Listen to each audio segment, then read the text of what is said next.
होकर भी बेवकूफ क्यों दिखता है? अगर आपने ऐसा किसी के साथ होते देखा है तो हो सकता है आप चाणक्य का सबसे खतरनाक मंत्र अपनी आंखों के सामने चलते हुए देख चुके हों, पर पहचाना नहीं। जब दुनिया चिल्ला चिल्ला कर कह रही हो कि स्मार्ट बनो, तेज बनो, सामने वाला क्या सोच रहा है ये पहले जान लो। तब कोई चुपचाप मंद मुस्कान के साथ खुद को मूर्ख साबित कर रहा होता है। पर क्या वो सच में मूर्ख होता है? नहीं, वो तो चाणक्य का वो शिष्य होता है जिसने सीखा है कि असली ताकत खुद को छुपाकर रखने में है। वो जानता है जब तक दुश्मन को लगेगा कि तुम कुछ नहीं हो तब तक तुम जो चाहो कर सकते हो। मूर्ख दिखो और खेल बदल दो। ये कोई साधारण विचार नहीं, ये एक शस्त्र है, एक ऐसा मानसिक ब्रह्मास्त्र जो युद्ध से पहले ही युद्ध जीतवा देता है। आज हम बात करेंगे उस नीति की जिसने सम्राट चंद्रगुप्त को मिट्टी से उठाकर सिंहासन तक पहुंचाया, उस ज्ञान की जिसने चाणक्य को तक्षशिला से निकालकर मगध की गद्दी पर अपनी योजना बैठाने के काबिल बनाया। लेकिन रुको, इस कहानी की शुरुआत वहीं से होती है जहां हर कोई हार मान चुका था, जहां दुश्मनों ने चाणक्य का मजाक उड़ाया, उसे अपमानित किया, उसके बालों को खींचकर राजसभा से बाहर फेंका गया। हाँ, वही चाणक्य जिसे आज हम कौटिल्य कहते हैं, चालों का देवता। पर उस दिन उसने क्या किया? लड़ा नहीं, चीखा नहीं, बदला नहीं लिया, कम से कम बाहर से तो नहीं। वो चुपचाप हंसा और मूर्ख बनकर वहां से चला गया। क्यों? क्योंकि उसे पता था जो सामने दिखता है वही सच नहीं होता।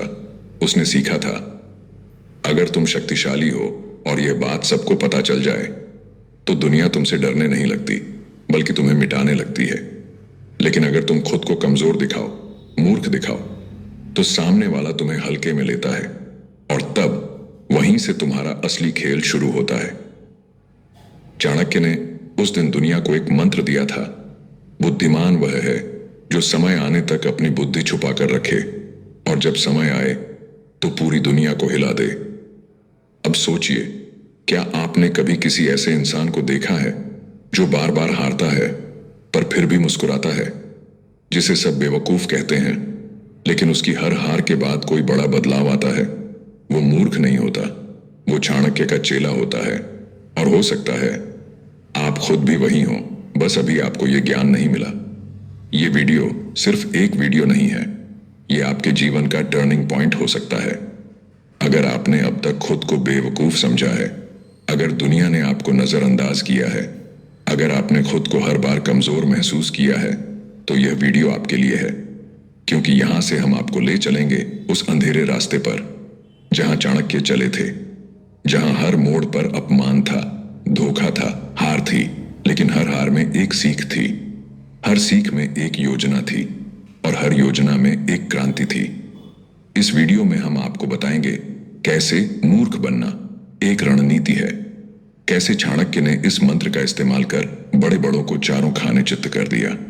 और सबसे बड़ा सवाल, क्या आज के दौर में, सोशल मीडिया की दुनिया में, जहां हर कोई खुद को ज्ञानी, इन्फ्लुएंसर, मोटिवेटर कह रहा है, क्या वहां मूर्ख दिखना सबसे ताकतवर हथियार बन सकता है? क्या आपने कभी सोचा है कि आप हर चीज जानते हुए भी खुद को अनजान क्यों दिखाते हैं? क्या आप इस मंत्र के शिकार हैं या उसके योद्धा? इस वीडियो को अंत तक देखिए, क्योंकि अंत में हम आपको बताएंगे वो गुप्त सूत्र जिसे चाणक्य ने सिर्फ अपने सबसे प्रिय शिष्य को बताया था। एक ऐसा सूत्र जिसे सुनने के बाद आप कभी भी पहले जैसे नहीं रहेंगे। तैयार हो जाइए, क्योंकि आज आप जानेंगे वो राज जो आपकी पूरी सोच को पलट देगा। मूर्ख दिखो और खेल बदल दो, चाणक्य का सबसे खतरनाक मंत्र आज पहली बार आपके सामने पूरी तरह से उजागर होने जा रहा है। तो क्या आप तैयार हैं? तो चलिए शुरू करते हैं एक ऐसी यात्रा जो आपकी जिंदगी बदल सकती है। जहां बुद्धि छुपाई जाती है वहीं क्रांति जन्म लेती है। चैप्टर 1, शक्ति छुपाओ, दुश्मन को भ्रम में रखो। जो जितना कम बोलता है उसकी चाल उतनी ही गहरी होती है, और जो जितना मूर्ख दिखता है उसकी नीति उतनी ही खतरनाक होती है। दृश्य की कल्पना कीजिए, एक विशाल सभा, राजसी सिंहासन पर बैठा अहंकारी राजा धनानंद, दरबारियों से घिरा हुआ, उसकी मुस्कान में घमंड है, सामने एक दुबला पतला साधारण सा ब्राह्मण खड़ा है, चाणक्य। उसके बाल बिखरे हैं, कपड़े साधारण हैं, चेहरा तेज से चमक रहा है, पर राजा देख नहीं पा रहा। वो बस उसकी बाहरी वेशभूषा देखता है और हंसता है। तू राजनैतिक सलाह देगा? तू इस वेश में? तू तो दिखने से ही मूर्ख लगता है। पूरे दरबार में ठहाके गूंजते हैं, हर कोई हंस रहा है, बस एक इंसान नहीं हंस रहा, चाणक्य। वो कुछ नहीं बोलता, कोई क्रोध नहीं, कोई प्रतिक्रिया नहीं। वो बस झुकता है और वहां से चला जाता है। पर जाते जाते वो अपने मन में एक वाक्य दोहराता है, अब यह खेल मैं खेलूंगा, लेकिन इस बार राजा तुझे पता भी नहीं चलेगा कि तेरा विनाश कब और कैसे शुरू हुआ। शक्ति छुपाना, यही पहला अस्त्र है चाणक्य नीति का। चाणक्य समझते थे कि जो दिखता है वो हमेशा सच नहीं होता, और जो सच है उसे कभी दिखाना नहीं चाहिए। शक्ति जब तक दिखती नहीं तब तक सामने वाला सतर्क नहीं होता, और जो सतर्क नहीं होता वो सबसे बड़ी गलती कर बैठता है। अब सोचिए, अगर उस दिन चाणक्य राजा से लड़ने की कोशिश करता, बहस करता, अपनी बुद्धि साबित करता, तो क्या होता? राजा उसे मरवा देता, या शायद उसकी हंसी का हिस्सा बनाकर भूल जाता। पर चाणक्य ने कुछ और किया। उसने दुश्मन को भ्रम में रखा। भ्रम दुश्मन का सबसे प्यारा सपना होता है। दुश्मन को लगता है कि वह जीत रहा है, उसे लगता है सामने वाला कुछ नहीं कर सकता, और तभी वहीं से उसका पतन शुरू हो जाता है। चाणक्य ने इस भ्रम को अपना हथियार बनाया। वो साधु दिखे, मूर्ख दिखे, निरीह ब्राह्मण की तरह व्यवहार किया, लेकिन उनके भीतर जो चल रहा था वो था एक क्रांति का बीज। अब एक सवाल आपसे, क्या आपने कभी किसी ऐसे व्यक्ति को देखा है जो सब कुछ जानता है पर कभी कुछ बताता नहीं? जो सब कुछ समझता है लेकिन सामने वाले को लगे कि इससे तो कुछ होने वाला नहीं। अगर आपने देखा है तो आप चाणक्य नीति का असली रूप देख चुके हैं। आज के समय में भी ये नीति उतनी ही ताकतवर है। सोचिए, जब आप किसी भीड़ में चुपचाप खड़े रहते हैं और लोग आपको नजरअंदाज कर देते हैं, वहीं से आप अपनी तैयारी शुरू कर सकते हैं। जब लोग आपको कमजोर समझते हैं तब आपको साबित करने की जरूरत नहीं है। क्यों? क्योंकि जो खुद को साबित करने में लग जाता है वो अपने असली काम से भटक जाता है। चाणक्य कभी भी मैं जानता हूं कहकर नहीं चला।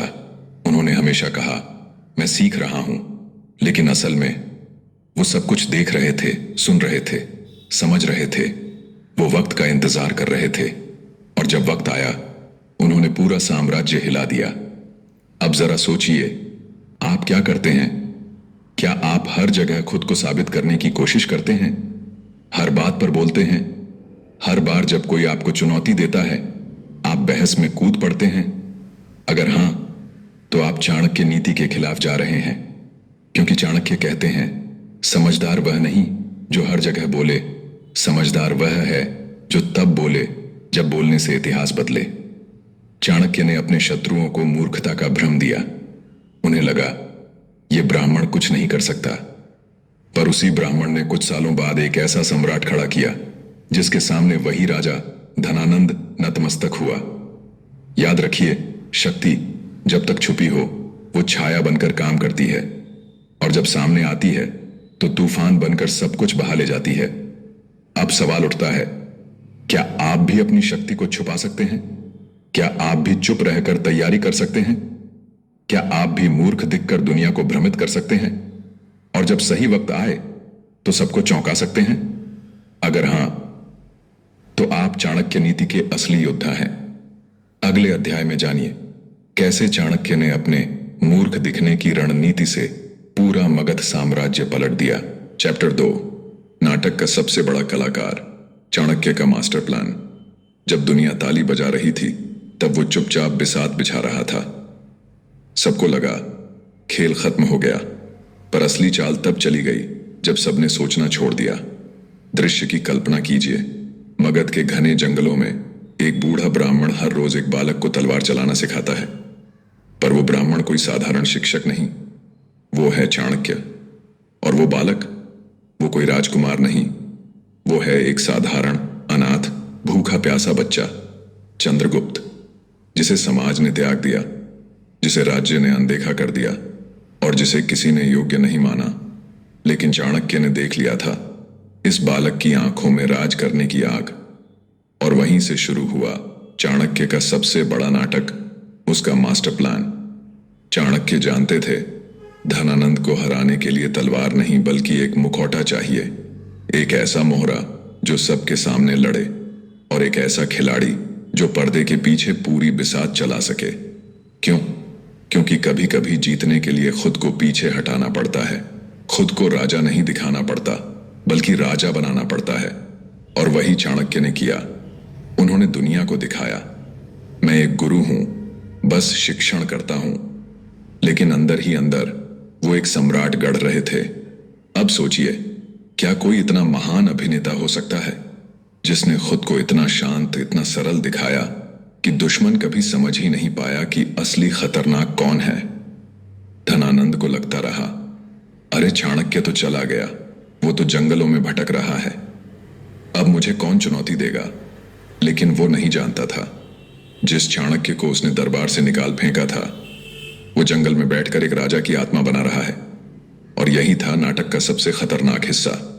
दुनिया जब तक समझती है कि आप हार गए तब तक आप अपनी जीत की नींव रख चुके होते हैं। चाणक्य हर कदम पर नाटक कर रहे थे। नाटक मूर्खता का, नाटक सरलता का, नाटक विनम्रता का। पर वो जानते थे हर अभिनय के पीछे एक बहुत गहरी साजिश चल रही है। ये सिर्फ इतिहास नहीं है, ये आज का सच भी है। क्या आपने कभी सोचा जो लोग सबसे ज्यादा शोर मचाते हैं क्या वो सच में ताकतवर होते हैं, या फिर जो चुपचाप रहते हैं वो असली खिलाड़ी होते हैं? चाणक्य कहते हैं जो शेर है वो कभी भी हर समय नहीं दहाड़ता। असली दहाड़ तभी होती है जब जंगल सुनसान हो और शिकार सबसे नजदीक हो। तो चाणक्य का मास्टर प्लान क्या था? 1. चंद्रगुप्त को गुप्त रूप से प्रशिक्षित करना। 2. उसकी पहचान को छुपाकर उसे जनता में उतारना। 3. और समय आने पर उसे वह शक्ति देना जो सिंहासन को हिला दे। ये कोई सीधा युद्ध नहीं था, ये एक नाटक था जिसमें हर कोई सोचता रहा कि चाणक्य हार गया, जबकि असल में चाणक्य अपने मोहरे से पूरा साम्राज्य पलटने वाला था। अब एक सवाल आपसे, क्या आप खुद को उस खिलाड़ी की तरह देखते हैं जो पर्दे के पीछे रहकर खेल को चला सकता है? क्या आप में इतनी ताकत है कि आप अपना नाम नहीं, अपने काम से दुनिया बदल सकें? चाणक्य राजा नहीं बने, उनका नाम सिक्कों पर नहीं छपा, उनके लिए कोई महल नहीं बना, पर फिर भी हर राजा उनकी उंगलियों पर नाचा। क्यों? क्योंकि उन्होंने अपना मैं त्याग दिया। उन्होंने दुनिया के सामने एक नाटक किया, लेकिन उसकी स्क्रिप्ट में क्रांति लिखी हुई थी। यही चाणक्य नीति है कि जब सब सोचें कि तुम खत्म हो गए तभी तुम सबसे खतरनाक होते हो। अब सोचिए हो या बस दुनिया की स्क्रिप्ट में एक पात्र बनकर रह गए हो? क्योंकि अगर आप नायक नहीं बन सकते तो कम से कम चाणक्य तो बनिए जो नायकों को गढ़ते हैं। चैप्टर 3, मूर्ख का सबसे घातक अस्त्र। जब शत्रु ने सोचा कि मैं सो रहा हूं तभी मैं सबसे ज्यादा जाग रहा था, और जब मैंने एक शब्द भी नहीं कहा तब मेरी सबसे खतरनाक योजना जन्म ले रही थी। धैर्य, एक ऐसा शब्द जिसे लोग कमजोरी समझते हैं। लोग सोचते हैं जो कुछ नहीं करता वो बेबस है, जो चुप है वो डरपोक है, जो सब सहता है वो हार चुका है। पर चाणक्य कहते हैं धैर्य मूर्ख का नहीं, सबसे खतरनाक योद्धा का हथियार होता है। दृश्य की कल्पना कीजिए, चाणक्य जंगलों में है, बारिश हो रही है, भूख है, बीमारी है, कोई सेना नहीं, कोई साधन नहीं, कंधे पर बस एक संकल्प है, मगध की क्रांति। वो चुप हैं, किसी को नहीं पता वो कहां हैं, कोई उनसे डरता नहीं। राजा सोचता है अब ये ब्राह्मण हार गया, लेकिन चाणक्य वहां उस बारिश में चंद्रगुप्त की ताकत गढ़ रहे हैं। यही है असली धैर्य। धैर्य मतलब प्रतीक्षा करना उस क्षण की जब वार करने से पहले शत्रु को विश्वास हो जाए कि कोई खतरा नहीं। धैर्य मतलब क्रोध को पी जाना, क्योंकि जब क्रोध फूटता है तो अक्सर नीति मर जाती है। धैर्य मतलब तुम्हारी हंसी पर मैं मुस्कुरा रहा हूं क्योंकि मुझे पता है मेरी चुप्पी ही तुम्हारी हार लिखेगी। एक कहानी सुनिए।